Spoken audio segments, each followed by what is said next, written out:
Sa ibang balita, patuloy pa rin pinag-iingat ng PHIVOLCS ang mga residente malapit sa Bulkang Taal. Nagkaroon na naman kasing sunod-sunod na volcanic quake doon sa nakalipas na 24 oras. Nakatutok si Salima Refran live mula sa Talisay, Batangas. Salima. Mel, nagkataas pa rin ang alert level dito sa Bulkang Taal. Kaya naman ang PHIVOLCS patuloy ang pagpapaalala sa mga Batanggenyo na laging maging handa. Labing dalawang volcanic quakes ang naitala ng PHIVOLCS sa Magdamag. Dalawa rito ay naramdaman sa lupa.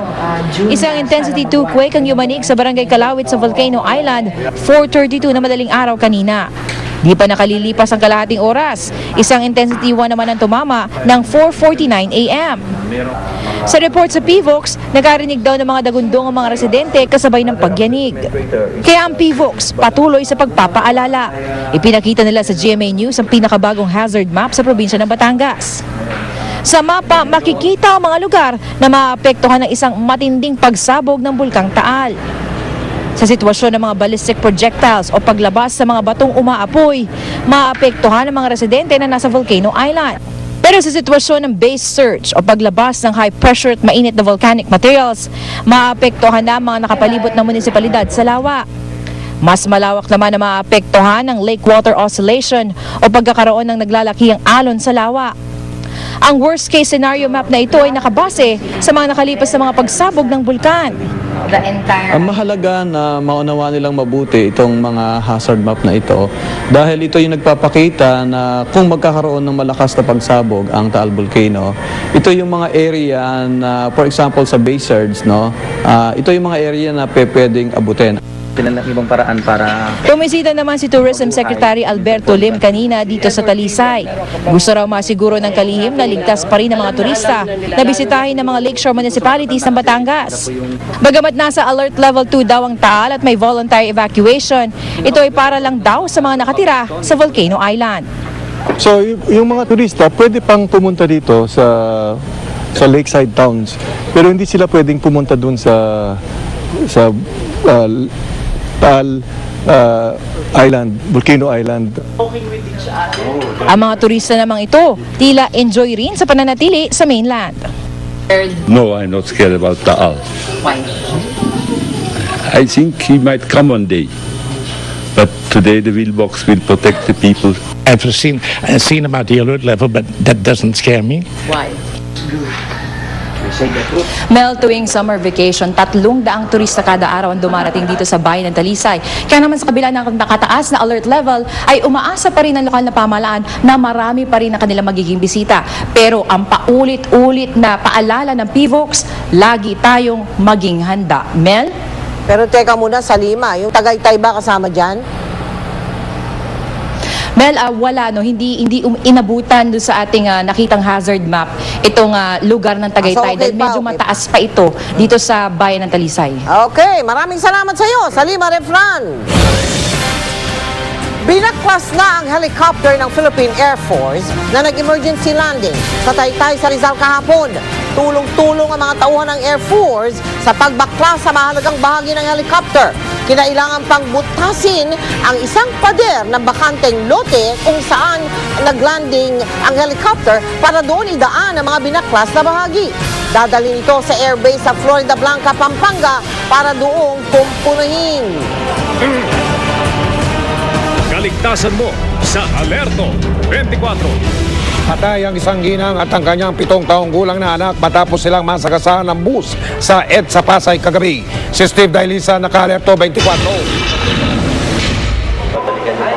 Walang patid sa pagtangi si Aling Demetria Caribo ng datla ng anak na si Amelia at ang 7 taong gulang na apong si Alexander sa punerarya. Patay ang mag-ina matapos mahagip ng bus kagabi habang tumatawid sa may Pasay Rotonda. Nakita ko doon, pinasok, inakap ko yung mukha. Pero yung katawan di ko nakita. Mukha lang at saka yung buhok niya. Nisigaw ako. Nasa kustudiya na rin ang Pasay Traffic Sector ang driver ng bus na si Rodrigo Pagurayan. Humihingi na siya ng dispensa sa kaanak ng mag-ina. Hindi raw niya sadya ang nangyari. Pasensya na po sila at gano'n na po nangyari. Aksidente po yon. Wala pong magkakagustong makapatay po ng tao. Tanggap na rin daw ng pamilya ng biktima na aksidente ang nangyari, kaya handa raw silang iurong ang reklamong reckless imprudence resulting in multiple homicide laban sa driver. Sagot na rin ng Genesis Transport Incorporated ang hiling na financial assistance ng pamilya. Sinagot na rin ang gastusin sa burol at pagpabalibing nito. Binalikan ng GMA News ang pinangyarihan ng aksidente. Dahil walang probisyon para sa mga may kapansanan at senior citizens ang MMDA footbridge sa bahaging ito, inaalalay na lang sila sa pagtawid. Pero ang iba, kahit malakas ang pangangatawan, nangangahas pa rin tumawid kaya kaliwat kanan din ang paninita ng mga tauhan ng MMDA at ng local traffic sector. Rason mo ngayon kasi nagtatawid ka na, mayroon na nakasulat na bawal tumawid. Ano yung rason mo? Sa inyo katamaran. May nakalagay na ho dyan eh. Bawal tumawid. Malilate ka na kasi papasok ka sa trabaho.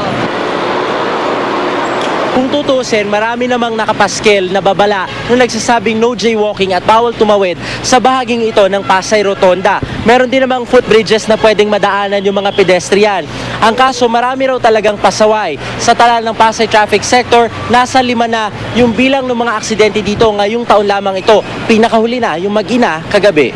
Sa datos na GMA News Research, halos taon-taon tumataas ang bilang ng mga nahi-hit and run. Ngayong 2011 lang, higit 100 na ang insidenteng naitala. Pinapaalalahanan din po namin sila.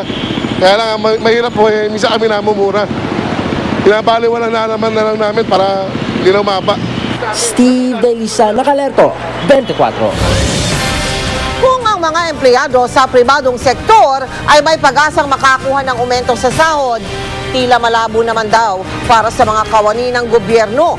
Abot-abot tuloy ang kanilang pagsasakripisyo. Nakatutok si Claire Delphine. 41 years ng stenographer ng DAR si Ofelia Triviana.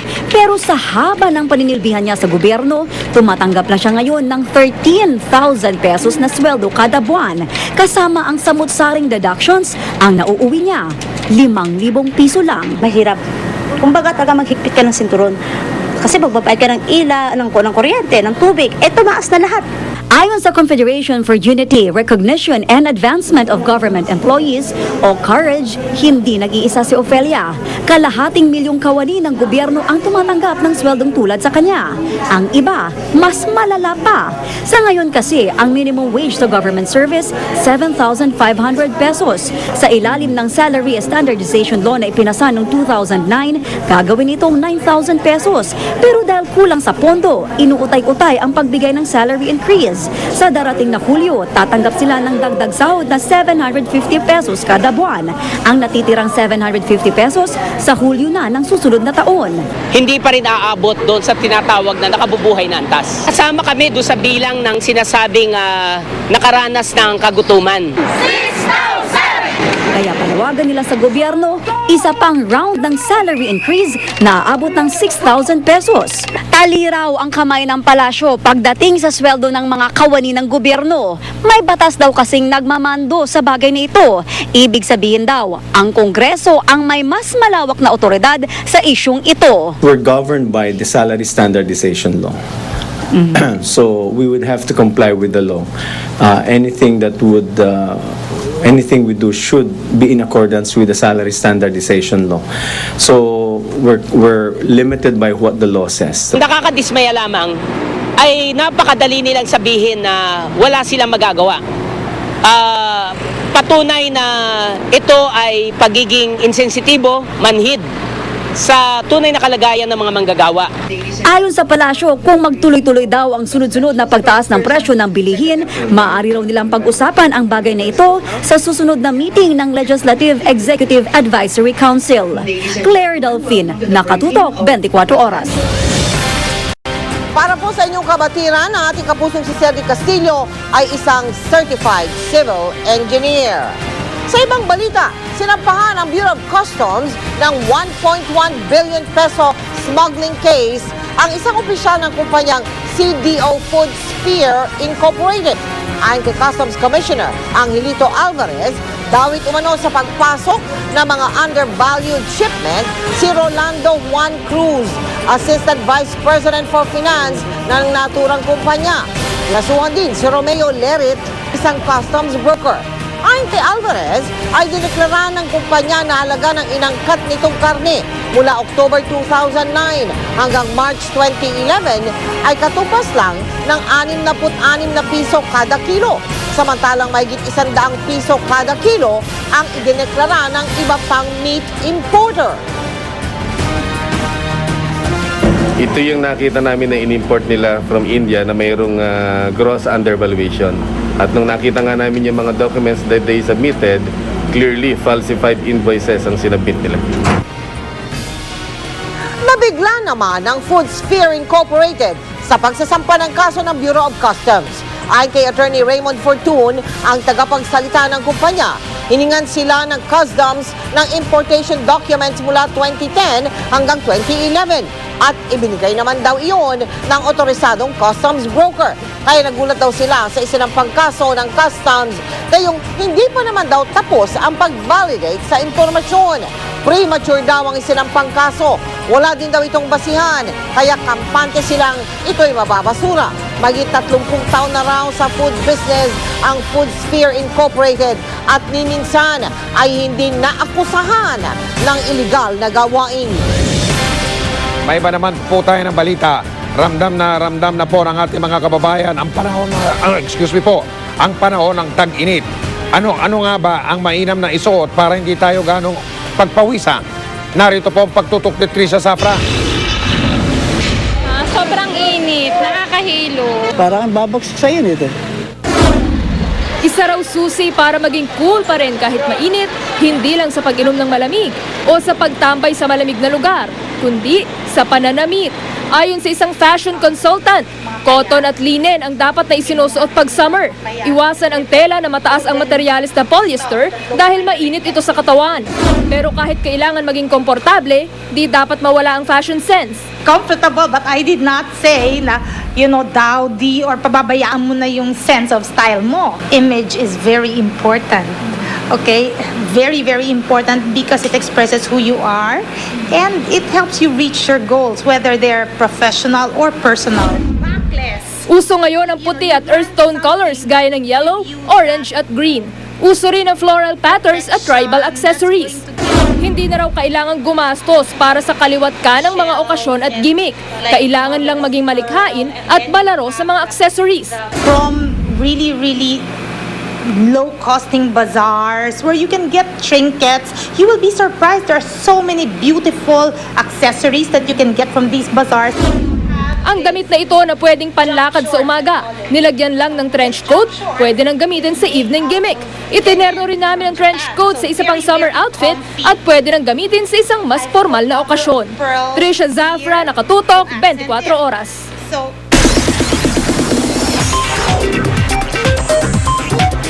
Chika Minute! Good evening mga kapuso, oras na naman para sa uma at tikabong chikahan. Ilang kapuso celebrities, saan kaya ang plano magbakasyon ngayong summer? At ilang miyembro ng ASCALS, time out muna sa football para magpasinayan ng mga high-tech na gamit ng PGH. Abangan yan at iba ko pang chika, maya-maya lang. Susunod, retiradong pulis patay ng tambangan sa lungsod ng Quezon. Video ng presidente ng Czech Republic na nangupit umano ng ballpen, usap-usapan sa internet. Pangulong Aquino naka-lunch date ang bagong binibining Pilipinas Universe.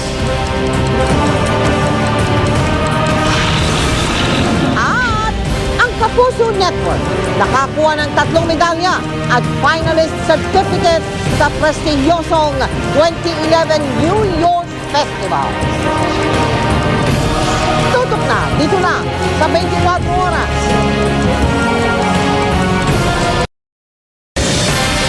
Bukas na po ang deadline ng paghahain ng income tax return at paalala ng Bureau of Internal Revenue, agahan ang pagpunta sa mga filing center para maiwasan ang pakikipagsiksikan. Nakatutok si Sherry Ann Torres. Maaga pa lang nakapila na sa BIR Regional Office ang mga taxpayers ng Isabela. Inagahan daw nila ang filing ng kanilang income tax returns upang makaiwas sa abala at mahabang pila sa deadline bukas.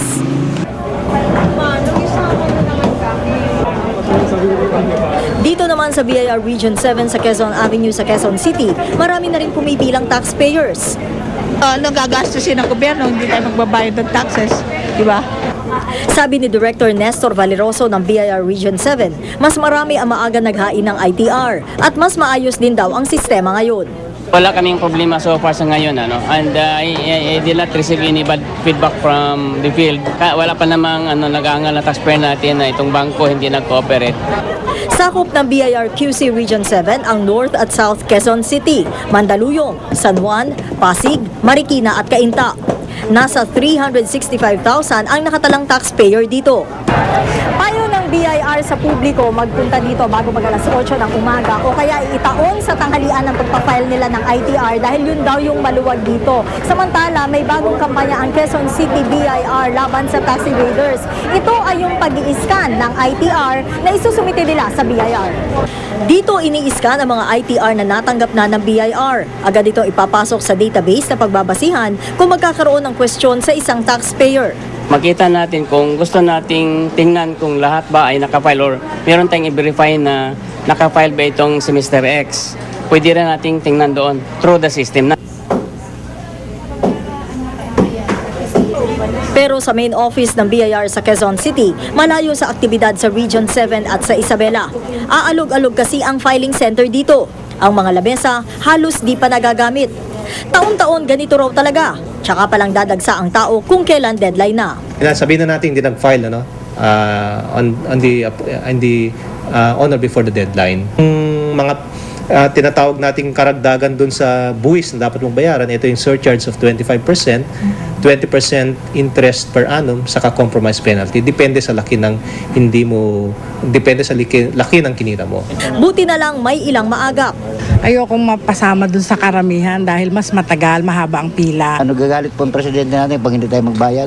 Obligasyon namin ito na 10 years sa bago mag-retire. Kailangan namin ito kasama sa retirement requirements. Alas 7 ng umaga bubuksan ang BIR Regional Offices para sa deadline ng ITR filing.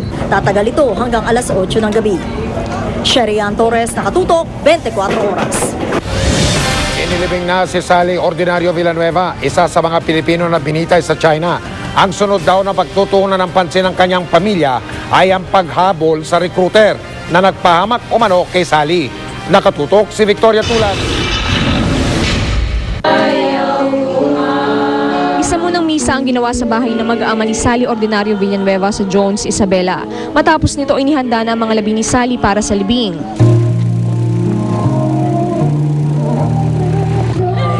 Pasado alas 9 ng umaga dumating ang prosesyon sa Tupac Cemetery sa Jones, Isabela. Hindi na napigil ng ilang kaanak ni Sally ang kanilang emosyon.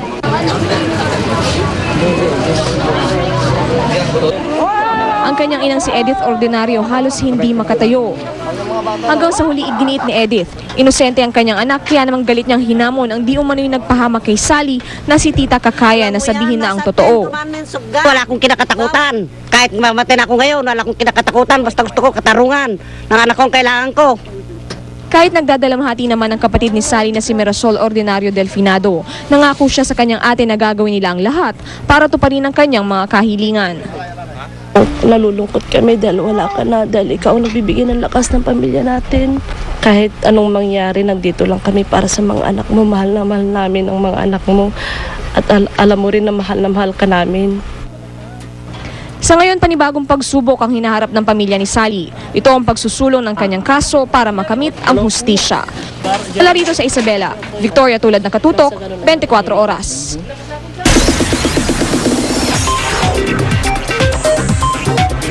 Chika Minute! Summer na mga kapuso, saan kaya balak magbakasyon ng ilang kapuso celebrities? Alamin sa chika ni Aubrey Carampet.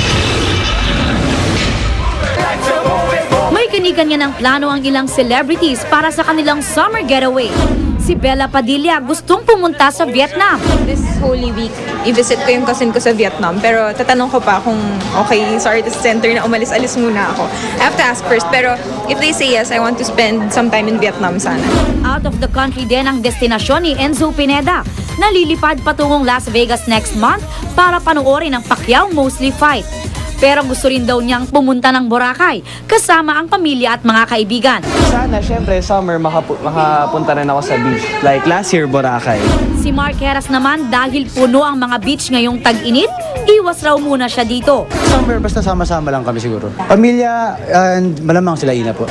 Nakatsikahan naman namin sa live chat ng IGMA.tv ang bida ng Captain Barbell na sina Richard Gutierrez at ang kanyang leading ladies na sina Michelle Madrigal at Isabel Oli. Nagpaplano raw ang buong cast na sama-samang pumunta sa beach ngayong summer. We're all friends sa set. Talagang very light yung atmosphere namin sa set. Lahat magkakaibigan. So, parang gusto rin namin magkaroon na ng time na hindi lang sa trabaho pero outside work. So, tingnan natin. We're trying to organize a beach trip. Aubrey Carampel updated sa Showbiz Happening.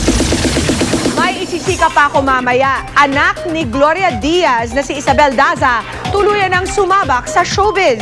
Tutukan yan. Susunod, ilang miyembro ng ASCALS nagpasinayan ng mga bagong kagamitan sa PGH. Kakaibang uri ng basketball ang Cirque Ball. Bagong usap-usapan sa internet ang video ng Pangulo ng Czech Republic na nangupit umano ng ballpen. Huli ka. Tutukan lahat ng yan dito sa 24 oras.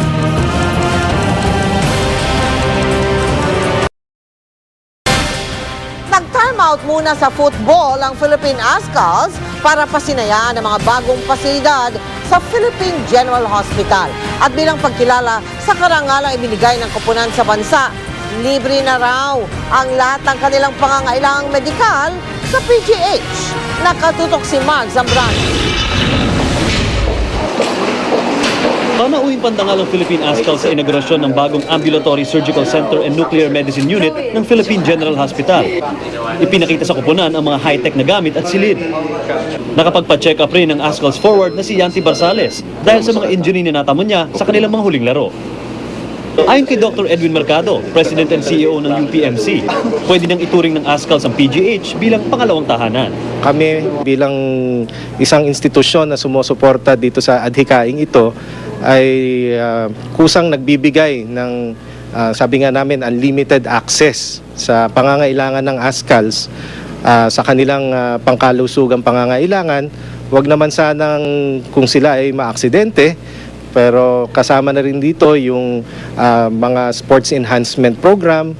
Malugod naman itong tinanggap ng ASCALS. Siyempre, sobrang saya natin dahil meron tayong may nag-offer sa atin ng ganyan, medical treatment.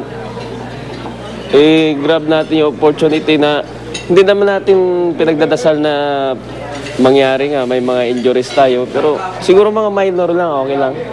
Huwag naman yung mga major injury. Sa kabila naman ng pagpasok ng ASCALS sa AFC Challenge Cup, bumaba pa rin ang ranking nito sa FIFA mula sa 151st place patungo sa 155th. Bagay na hindi raw nila iniinda. Hindi rin sa gabal sa natin sa laban natin against sa Sri Lanka. Hindi naman siguro malaking sagabal yun, hindi natin naisip yun. Basta focus lang tayo pagdating ng game against Sri Lanka. Mark Zambrano, nakatutok, 24 oras. Nagprotesta ang ilang mga magsasaka ng Nyogo, yung tinatawag na coconut farmer, sa harap ng Korte Suprema. Kinwestiyon nila ang desisyon ng Korte na nagsasabing pag-aari ni Ginoong Danding Cuangco ang 20% ng mga sapi o shares ng San Miguel Corporation. Hindi rin sang-ayon sila sa desisyon ng PCGG, kaya iaapela daw nila ang naturang desisyon. Nakatutok si Lia Maniala.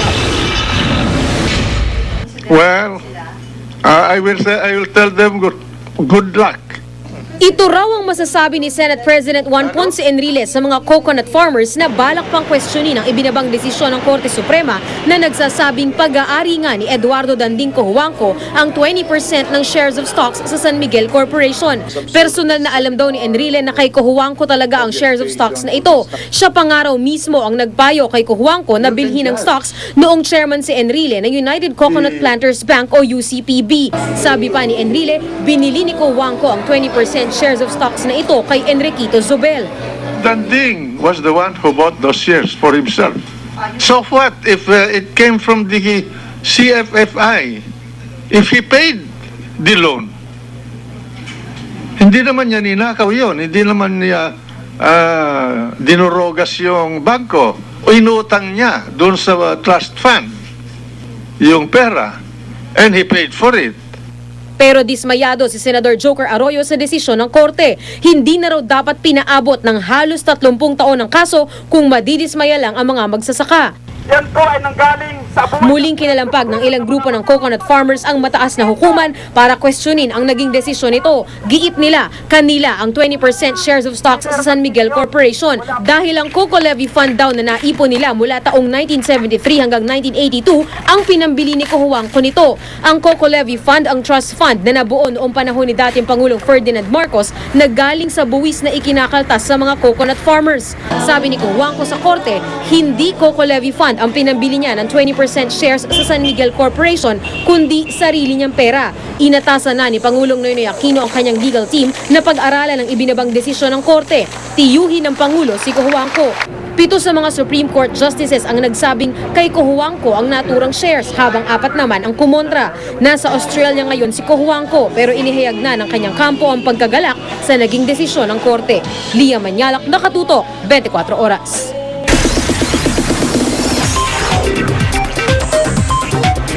Chika Minute! Kuya na nga pinasok ng anak ni Gloria Diaz na si Isabel Daza ang showbiz. Kabado na nga raw siya sa kanyang dance number sa Party Pilipinas sa Linggo. Makichika kay Nelson Canda. Aminado si Isabel Daza na matagal ang kanyang hinintay bago siya sumabak sa showbiz. Pero ngayong nakapirma na siya sa Kapuso Network, all systems go na raw para sa dalaga. I think I'm more comfortable. Mas komportable ako mag-showbiz, syempre, to show your talent. Kesa na, beauty pageant, there's so many beautiful women out there and lalo na ngayon ang tatalino nila, diba? So, they can do it. Marami raw siyang natutunan sa pagpasok sa showbiz ng kanyang close friend na si Solen Hiusap, lalo na kung paano harapin ang mga intriga. Yeah, we talk about intriga, the things that get linked to her, and sometimes she's out with a friend who's a guy, bigla na lang silang dalawa na. She finds it, wow, it's scary. Yeah, it's okay. I mean, people like to think what they like to think, but of course, in the end, ikaw naman may alam, diba? Kabado na si Isabel dahil formal na siyang ilo-launch sa Party Pilipinas sa Linggo. May dance number daw siyang dapat abangan.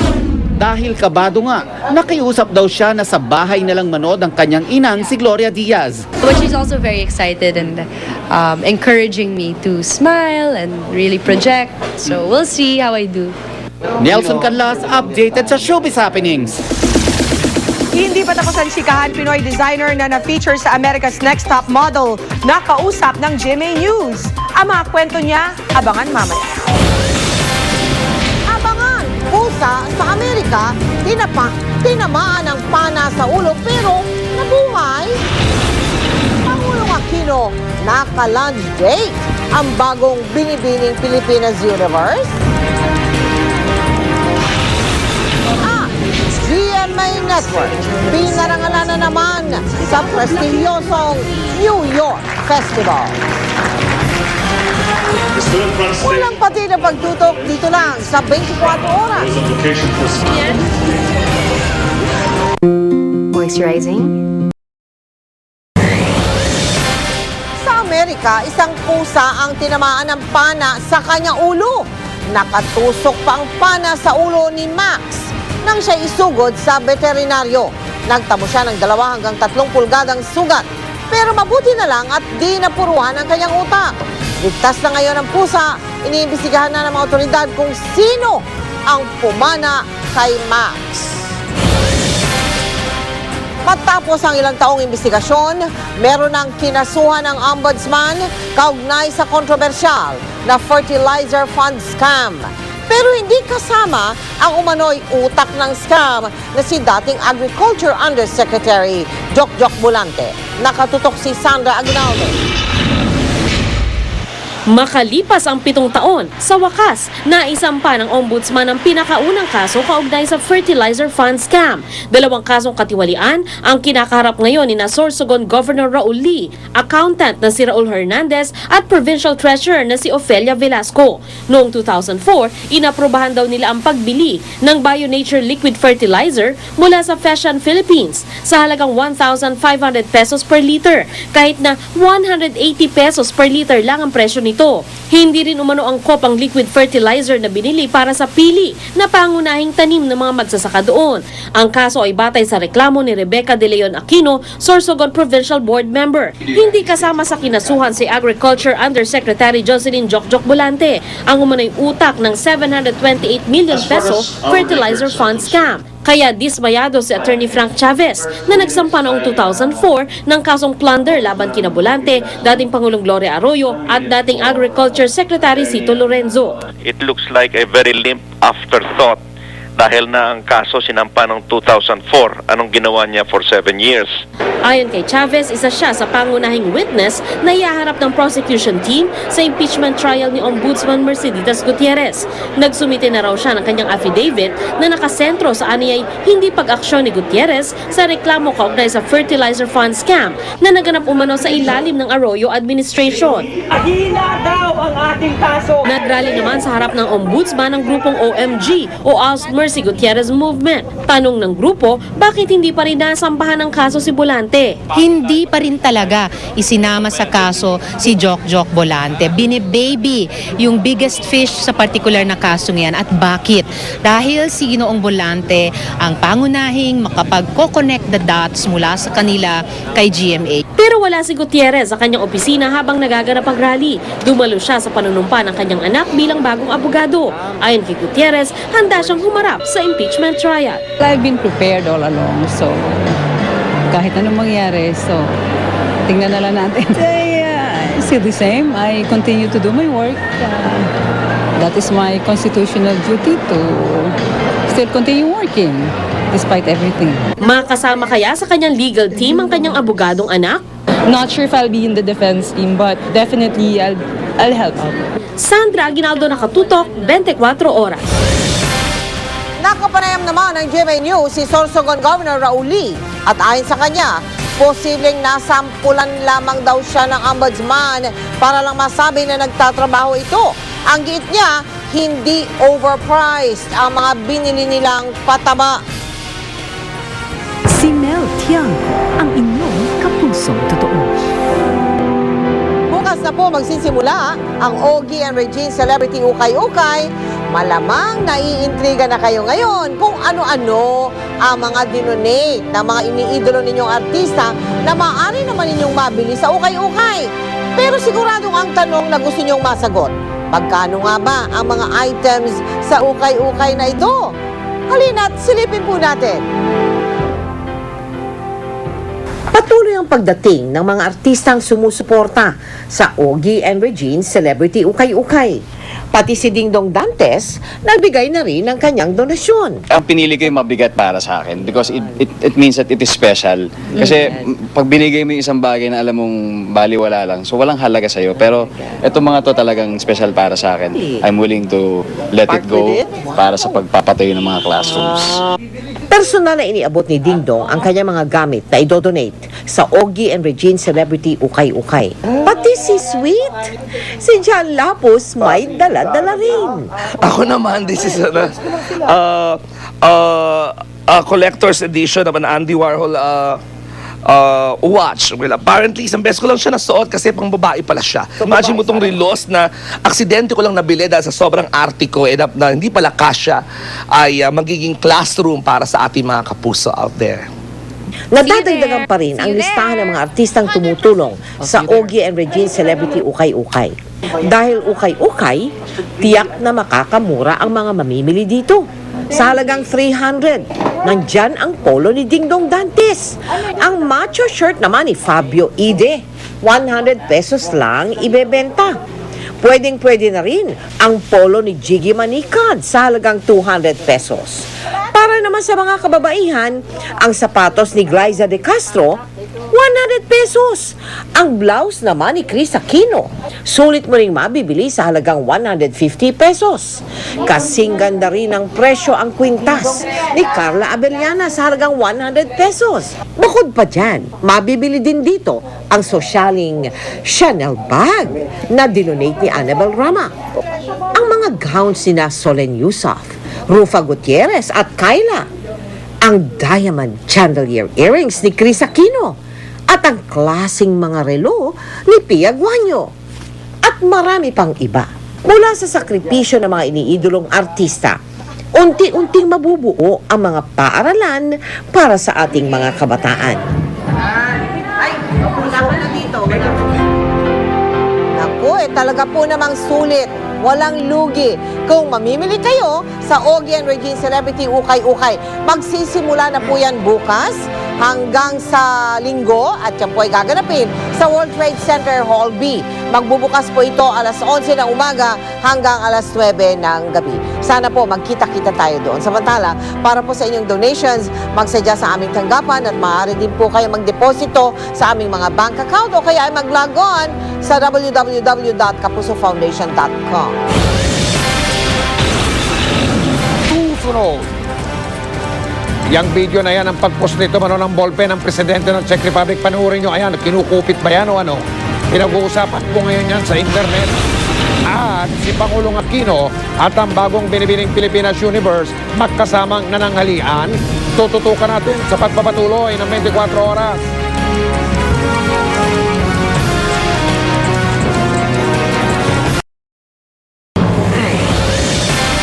Mga kapuso, usap-usapan po ngayon sa internet ang video ng presidente ng Czech Republic habang nasa isang pulong balita ng news conference. At yun po ay ginanap sa bansang Chile. Kuwang-kuwa po sa video habang ibinubulsa niya ang isang ballpen na inilaan naman para sa naturang pagtitipon. Nakatutok si Teresa Andrada. Sebastian Piñera. Pagmasdan si Czech Republic President Václav Klaus na nasa kaliwa habang nasa isang news conference sa Chile kasama si Chilean President Sebastian Piñera na nasa kanan. Kita sa video na pasimple niyang inilagay sa ilalim ng mesa ang tila na kursunadahang ballpen. Maya-maya pa, tila may ibinulsa na ang presidente. Gamit naman ang kanyang kanang kamay, pasimple niyang isinara ang kahong pinaglagyan ng ballpen. Ilang saglit matapos nito, ipinatong niya ang kabilang kamay sa mesa at ang ballpen, wala na. Kontrobersyal ngayon ang videong ito ni Klaus. Katunayan na itampok pa yan sa isang newscast sa sarili niyang bansa. At maging sa YouTube, dumarami din ang nakakapanood nito. Sa loob lang ng 4 na araw, nasa halos 2.5 million na ang views nito at nananatiling trending sa nasabing video sharing site. Nang tanungin naman tungkol sa issue, nilinaw ni Klaus na isang ordinaryong ballpen lang yun at normal lang daw sa kanya na kunin ang panulat o ang notepad ng mga dinadaluhan niyang pagtitipon. Pero ayon sa mga ulat, ang ballpen na pinag-interesan, encrusted with semi-precious stone lang naman. Teresa Andrada, Nakatutok, 24 oras. Dito naman tayo sa ating presidente. Isang espesyal na binibini ang kasalo kanina ni Pangulong Noynoy Aquino sa pananghalian. Yan ay walang iba kundi ang kakapanalo pa lamang na binibining Pilipinas Universe na si Shamsi Supsup. Nagkaroon din daw ng pagkakataong makapagkwentuhan ang dalawa. Kabilang sa mga pinag-usapan nila ay kung paano sinagot ni Supsup ang tanong sa kanya sa question and answer portion ng binibining Pilipinas pageant. Samantala, sinabi naman ng Pangulo na magiging abala pa rin siya sa Semana Santa. Ang biro nga ng Pangulo magbabakasyon daw kasi ang ilang sa kanyang kabinete. Kaya siya muna daw ang magtatrabaho. Nauuso po ngayon ang kakaibang bersyon ng larong basketball. Ang tawag po ay Cirque Ball. Alamin po natin kung paano po ito linalaro sa pagtutok ni Mark Sembrano. Sa unang tingin, parang regular na laro ng basketball lang ito sa Kamarin, Caloocan. Pero sa korte ng mga ring at hugis ng mismong court, Isang panibagong sport pala ang nilalaro na gawang Pinoy. Ito ang larong circball, isang kakaibang version ng basketball na nilalaro sa loob ng isang bilog na court. At imbis na magkabila ang dulo ang dalawang ring, sa gitna na tinatawag na cluster ring design ang ginagamit. Ang cluster ring design ay dalawang pinagdikit na ring sa isang poste na pinapaligiran ng isang outer hoop. Di tulad ng nakasanayang basketball hoop, walang board sa circball. Bagamat dalawang team din ang nagtatapat, tig-anim na player ang pwedeng maglaro. Pati ang scoring, kakaiba rin. 3 points kung galing ka sa green zone, 4 points kung mula sa blue zone. Ang free throws, 3 points ang bawat isa. Pag nakashoot naman sa outer ring, 1 point ang katumbas. If you can see on the court area, you have 4 symbols of moral principles. Yung heart, yung dove, the scale, and the hands. All of those symbolizes love, cleanliness, giving, the ability to give, charitable giving, and also honesty. So yun ang mga principles na universally we all teach our children, no, to learn those principles, and the game actively teaches this. Ito rin daw ang isang nagustuhan ng mga circballers. Moron bigayan siya ng maglalaro. Yung kakaiba nga lang yung mga points niya, medyo mas mataas dun sa ordinaryo nating basketball. Yung pagbibigayan kada kuha ng bola. Balak daw palaganapin ng mga founder ang circball hindi lang dito sa Pilipinas, kundi sa ibang bansa bilang isang Pinoy sport. Mark Zambrano, nakatutok, 24 oras. Up next, mga obra ng isang Pinoy designer tampok sa America's Next Top Model.